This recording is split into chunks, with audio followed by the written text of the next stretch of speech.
ಸ್ನೇಹಿತರೆ, ಇವತ್ತು ನಮ್ಮ ರೆಸಿಪಿ ಬಂದು ಚೋಲೆ ರೆಸಿಪಿ ಯಾವ ರೀತಿ ಮಾಡೋದು ಅಂತ ನೋಡ್ಕೊಳ್ಳೋಣ ಬನ್ನಿ. ಫ್ರೆಂಡ್ಸ್, ಹಲೋ ವ್ಯೂವರ್ಸ್, ವೀಕ್ಷಕರಿಗೆಲ್ಲ ನಮಸ್ಕಾರ. ಸ್ವಯಂ ಕಲಿಕೆ ಅಭಿಮಾನಿಗಳಿಗೆ ಸ್ವಾಗತ. Welcome to the family, welcome to Anu Swayam Kalike ನೋಡಿ ಕಲಿ. ಇವತ್ತಿನ ದಿನ ತುಂಬ ರಿಕ್ವೆಸ್ಟ್ ಇರೋವಂಥ ವಿಡಿಯೋ. ಸೊ ಏನಪ್ಪ ಅದು ಅಂತಂದರೆ, ಈ ಚೋಲೆ ಭಟೋರೆ ಅಂತ ಏನು ಹೇಳ್ತೀವಿ, ಚೆನ್ನ ಮಸಾಲ ಅಂತ ಏನು ಹೇಳ್ತೀವಿ, ಅದನ್ನು ಮಾಡೋಣ ಅಂಥೇಳಿ. ಸೊ ಇದು ಕಾಬೂಲ್ ಕಡಲೆ ಅಂತ ಕೂಡ ಕರೀತಾರೆ, ಬಿಳಿ ಕಾಬೂಲ್ ಕಡಲೆ ಅಂತ ಕರೀತಾರೆ, ಅಥವಾ ಬಿಳಿ ಕಡಲೆ ಅಂತ ಕೂಡ ಕರೀತಾರೆ. ಇದರಲ್ಲಿ ಎರಡು ಜಾತಿ ಸಿಗುತ್ತೆ. ಒಂದು ತುಂಬ ಚಿಕ್ಕದಿರುತ್ತೆ, ಅದನ್ನು ಕೂಡ ಯೂಸ್ ಮಾಡ್ಬೋದು, ಇದನ್ನು ಕೂಡ ಯೂಸ್ ಮಾಡ್ಬೋದು. ಸೊ ಚೋಲೆ ಅಂತ ಏನಕ್ಕಪ್ಪ ಅಂತ ಕರೀತಾರೆ ಅಂದರೆ, ಇದನ್ನು ಹಿಂದಿನಲ್ಲಿ ಚೋಲೆ ಅಂತಾರೆ. ಸೊ ಭಟೋರೆ ಅಂತ ಅಂದರೆ ಕೆಲವೊಂದು ಪ್ರೊಸೀಜರ್ ಇದೆ, ಆ ಪ್ರೊಸೀಜರಲ್ಲಿ ಮಾಡುವಂಥ ಪೂರಿಗೆ ಭಟೋರೆ ಅಂತ ಹೇಳ್ತೀವಿ. ಸೊ ಇದನ್ನು ಓವರ್ ನೈಟ್ ಸೋಕ್ ಮಾಡಿದ್ದೀನಿ, ನೆನಪಲ್ಲಿರಲಿ. ನೆನೆಸಿದ ನಂತರ ಮಿನಿಮಮ್ ಅಂತಂದರೆ 2 ರಿಂದ 3 ಸತಿ ನೀರು ಚೇಂಜ್ ಮಾಡಬೇಕಾಗುತ್ತೆ, ಯಾಕಂದರೆ ಇದ್ರ ಸ್ಮೆಲ್ಲು ಕೆಡದಾಗಿರುತ್ತೆ, ಅದಕ್ಕೋಸ್ಕರ. ಸೊ ಆನಂತರ ಬೇಕಾಗಿರೋಂಥ ವಸ್ತುಗಳು ನೋಡ್ಕೊಳ್ಳೋಣ. ಮೊದಲಿಗೆ ಸ್ನೇಹಿತರೆ, ನಾನು 3 ಈರುಳ್ಳಿನ ಹಚ್ಕೊಂಡು ರುಬ್ಬಿಟ್ಕೊಂಡಿದ್ದೀನಿ. ಆನಂತರ 3 ಟೊಮ್ಯಾಟೊ, 2 ಜಾಮೂನ್ ಟೊಮೆಟೊ ತೊಗೊಳ್ಳಿ, 1 ಹುಳಿ ಟೊಮೆಟೊ ತೊಗೊಂಡ್ರೆ ಸಾಕು, ಇಲ್ಲ 4 ತೊಗೊಂಡ್ರೂ ನಡೆಯುತ್ತೆ, ತೊಂದರೆ ಇಲ್ಲ. ನಿಮ್ಮ ಕನ್ಸಿಸ್ಟೆನ್ಸಿ, ನಿಮ್ಮ ಗ್ರೇವಿಗೆ ತಕ್ಕ ಹಾಗೆ ನೀವು ತೊಗೋಬೇಕಾಗತ್ತೆ. ಧನಿಯಾ ಪುಡಿ 1 ಟೀ ಸ್ಪೂನು, ಕೆಮ್ಮೆಣಸಿನ್ಕಾಯಿ ಪುಡಿ 1 tea spoon, ginger and garlic paste, ಶುಂಠಿ ಬೆಳ್ಳುಳ್ಳಿ ಪೇಸ್ಟು 1.5 ಟೀ ಸ್ಪೂನು, 1/4 ಟೀ ಸ್ಪೂನ್ಗಿನ್ನ ಸ್ವಲ್ಪ ಕಡಿಮೆ ಅರಿಶಿನ. ಆನಂತರ ಇದು ಎವರೆಸ್ಟ್ ಅವರ ಚೋಲೆ ಮಸಾಲ ತೊಗೊಂಡಿದ್ದೀನಿ. ನಿಮಗೆ ಯಾವುದು ಬೇಕು ಅಥವಾ ನಿಮಗೆ ಯಾವುದು ಅನುಕೂಲತೆ ಇದೆ, ಆ ತಕ್ಷಣಕ್ಕೆ ಯಾವ್ದು ಸಿಗುತ್ತೆ ಅದನ್ನು ತೊಗೊಳ್ಳಿ. ಆನಂತರ ರುಚಿಗೆ ತಕ್ಕಷ್ಟು ಉಪ್ಪು. ಇಲ್ಲಿ ಜೀರಿಗೆ ಮತ್ತು ಸೋಂಪು ತೊಗೊಂಡಿದ್ದೀನಿ. ಜೀರಿಗೆ 1/4 ಟೀ ಸ್ಪೂನ್ ತೊಗೊಂಡ್ರೆ, ಸೋಂಪು 1/4 ಟೀ ಸ್ಪೂನ್ಗಿನ ಸ್ವಲ್ಪ ಕಡಿಮೆ ತೊಗೊಂಡಿದ್ದೀನಿ. ಸೊ ಓವರಾಲ್ ಒಂದು 3/4 ಟೀ ಸ್ಪೂನ್ಗಿನ ಸ್ವಲ್ಪ ಕಡಿಮೆನೇ ಇದೆ ಅಂತಲೇ ಹೇಳ್ಬೋದು. ಆನಂತರ ಎಣ್ಣೆ ಬಂದು 2 ಟೇಬಲ್ ಸ್ಪೂನ್ನಷ್ಟು ಎಣ್ಣೆ ತೊಗೊಂಡಿದ್ದೀನಿ. ಆನಂತರ ಕೊತ್ತಂಬರಿ ಸೊಪ್ಪು ಸ್ವಲ್ಪ, 3 ಕಡ್ಡಿ, 3 ಏಲಕ್ಕಿ, 1 ಚಕ್ಕೆ, 4 ಲವಂಗ ಮತ್ತು ಪಲಾವ್ ಎಲೆ. ಮಾಡೋ ವಿಧಾನ ನೋಡ್ಕೊಳ್ಳೋಣ.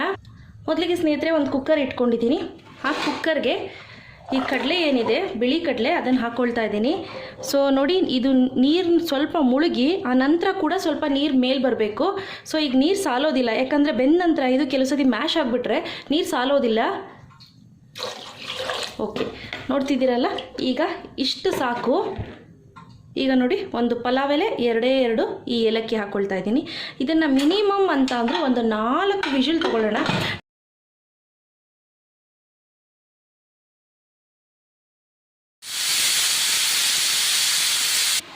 ಓಕೆ, ಈಗ ಪ್ರೆಷರ್ ಕಂಪ್ಲೀಟಾಗಿ ಹೋಗಿದೆ. ನೋಡ್ಕೊಳ್ಳೋಣ. ನೋಡ್ತಾ ಇರ್ಬೋದು ನೀವು ಯಾವ ರೀತಿ ಆಗಿದೆ ಅಂತ.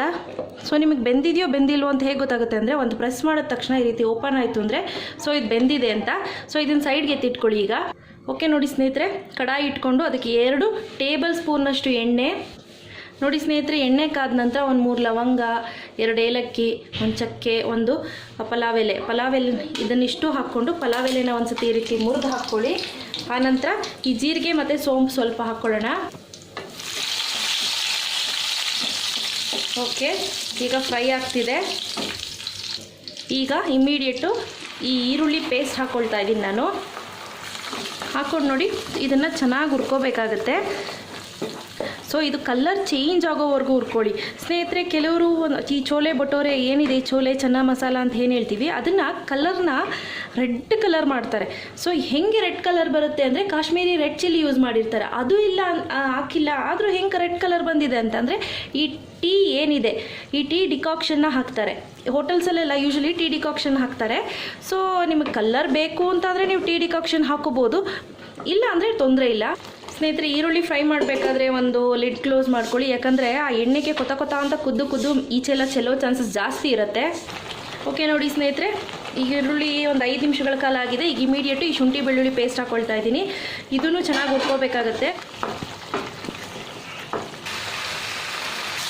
ಸ್ನೇಹಿತರೆ, ನೋಡ್ತಿದ್ದೀರಲ್ವ, ಒಂದು ಚೂರು ತೇವಾಂಶ ಇಲ್ಲ. ಸೊ ಕಲರ್ ಕೂಡ ಆಲ್ಮೋಸ್ಟ್ ಚೇಂಜ್ ಆಗಿದೆ ಇದು. ಈಗ ಇದಕ್ಕೆ ಇಮಿಡಿಯೇಟು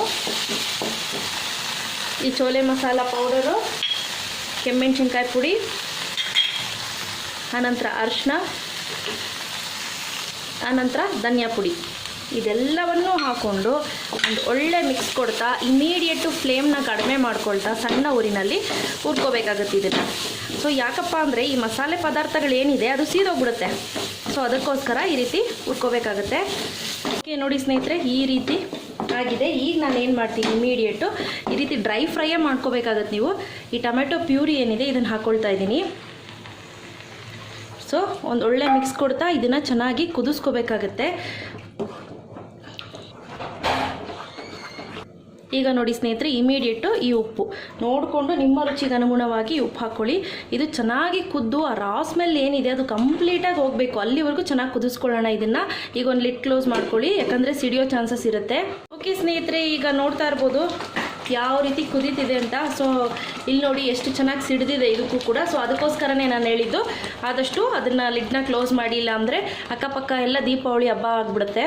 ಆನಂತರ ನಾನೇನು ಮಾಡ್ತೀನಿ ಫ್ರೆಂಡ್ಸ್, ಈ ಕಾಬೂಲ್ ಏನಿದೆ ಇದನ್ನು ನಾವು ಬೇಯಿಸಿಟ್ಕೊಂಡಿದ್ದೀವಲ್ಲ, ಸೊ ಅದನ್ನು ಈ ರೀತಿ ಹಾಕ್ಕೊಳ್ತೀನಿ. ಸೊ ನೀರು ಬೇಕು ಅಂದರೆ ನೋಡ್ಕೊಂಡು ಹಾಕ್ಕೊಳ್ಳೋಣ, ಯಾಕಂದರೆ ನೀರಿನ ಅವಶ್ಯಕತೆ ಇಲ್ಲ ಅಂತ ಅಂದ್ಕೊಳ್ತೀನಿ. ಸೊ ಇದರಲ್ಲಿ ನೀರು ಬಿಟ್ಟಿರುತ್ತೆ. ಇಲ್ಲ ಬೇಕಾಗತ್ತೆ ಅಂದರೆ ನೀವು ಈ ಕಾಬೂಲ್ ಕಡಲೆದೇ ನೀರು ಇದೆಯಲ್ಲ ಅದನ್ನೇ ಹಾಕ್ಕೊಂಡ್ರಾಯ್ತು. ಸೊ ನೋಡ್ತಾ ಇರ್ಬೋದು, ಇಲ್ಲ ಸ್ವಲ್ಪ ನೀರಿನ ಅವಶ್ಯಕತೆ ಬೀಳುತ್ತೆ ನಮಗೆ. ಸೊ ನೋಡಿ ನಾನು ಏನು ಮಾಡ್ತೀನಿ, ಸ್ವಲ್ಪ ಒಂದು ಅರ್ಧ ಗ್ಲಾಸ್ನಷ್ಟು ನೀರು ಹಾಕ್ಕೊಳ್ತೀನಿ. ಸೊ ಈಗಿದು ಚೆನ್ನಾಗಿ ಕುದೀಲಿ. ಇದು ಒಂದು 5-10 ನಿಮಿಷ ಸಾಕಾಗುತ್ತೆ. ಸೊ ಇದು ಕುದ್ಬಿಟ್ಟು ಆ ಗ್ರೇವಿ ಕನ್ಸಿಸ್ಟೆನ್ಸಿಗೆ ಬರುತ್ತೆ. ಆಮೇಲೆ ಇಮಿಡಿಯೇಟ್ ಆಫ್ ಮಾಡ್ಕೊಳ್ಳಿ. ನೋಡಿ ಸ್ನೇಹಿತರೆ, ಈ ಕನ್ಸಿಸ್ಟೆನ್ಸಿ ಇದ್ದರೆ ಸೊ ಕುದ್ದ ನಂತರ ಇನ್ನೂ ತೆಳು ಆಗುತ್ತೆ. ಸೊ ನನಗೆ ಇನ್ನೊಂದು ಸ್ವಲ್ಪ ತೆಳು ಮಾಡ್ಕೊಳ್ತೀನಿ, ಯಾಕಂದರೆ ಕುದ್ದ ನಂತರ ಗಟ್ಟಿಯಾಗುತ್ತೆ ಅಂಥೇಳಿ. ಓಕೆ, ಈಗ ಲಿಡ್ ಕ್ಲೋಸ್ ಮಾಡಿಬಿಟ್ಟು ಮತ್ತೆ 5 to 10 ಮಿನಿಟ್ಸ್ ಮಧ್ಯ ಒಂದ್ಸತಿ 5 ಮಿನಿಟ್ಸ್ಗೆ ಒಂದ್ಸತಿ ಕೈ ಹಾಕಿ ಹಿಂಗೆ ತಿರುಗಿಸ್ಕೊಳ್ಳೋಣ. ಈಗಾಗಿದೆ ಸ್ನೇಹಿತರೆ, ಓಪನ್ ಮಾಡ್ಕೊಳ್ಳೋಣ.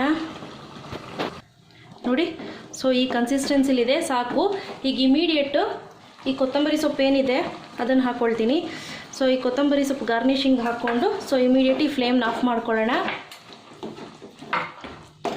ಈಗ ಒಂದು ಒಳ್ಳೆ ಮಿಕ್ಸ್ ಕೊಡೋಣ. ಸ್ನೇಹಿತರೆ, ನೀವಿನ್ನೂ ನನ್ನ ಚಾನಲ್ ಸಬ್ಸ್ಕ್ರೈಬ್ ಆಗಿಲ್ಲ ಅಂದರೆ ರೆಡ್ ಕಲರ್ ಬಟನ್ನ ಕ್ಲಿಕ್ ಮಾಡಿ. ಪ್ರತಿ ವಿಡಿಯೋ ನೋಟಿಫಿಕೇಷನ್ ನಿಮಗೆ ಬರುತ್ತೆ. ಅನು ಸ್ವಯಂ ಕಲಿಕೆ ಅವರು ಒಂದು ವಿಡಿಯೋ ಪೋಸ್ಟ್ ಮಾಡಿದ್ದಾರೆ, ಬನ್ನಿ ನೋಡಿ ಬನ್ನಿ ಅಂತ. ಸೊ ಈಗ ನಾನು ಸರ್ವ್ ಮಾಡ್ಕೊಳ್ತಾ ಇದ್ದೀನಿ.